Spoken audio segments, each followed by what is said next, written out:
Fala galerinha, sejam bem-vindos a mais um vídeo no canal. Nesse vídeo aqui, galera, eu vou mostrar pra vocês. Eu tava andando aqui de boa, pá, e de repente eu olhei um negócio azul ali na roda do carro, ó. Eu achei estranho, falei, o que que é? E olha o que que eu encontrei. Um bombom, galera.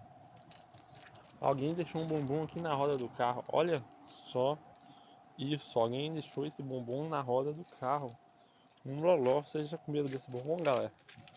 Deixa aí nos comentários se ele é bom ou não.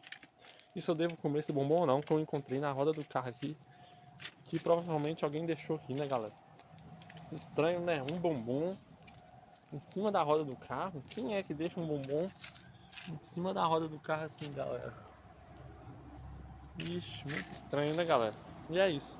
Esse foi o vídeo. Deixa o like aí, se inscreva no canal. Qualquer dúvida, deixa nos comentários aí. Deixa ideia de vídeo, sugestões. Valeu, galera, e tchau. Fui.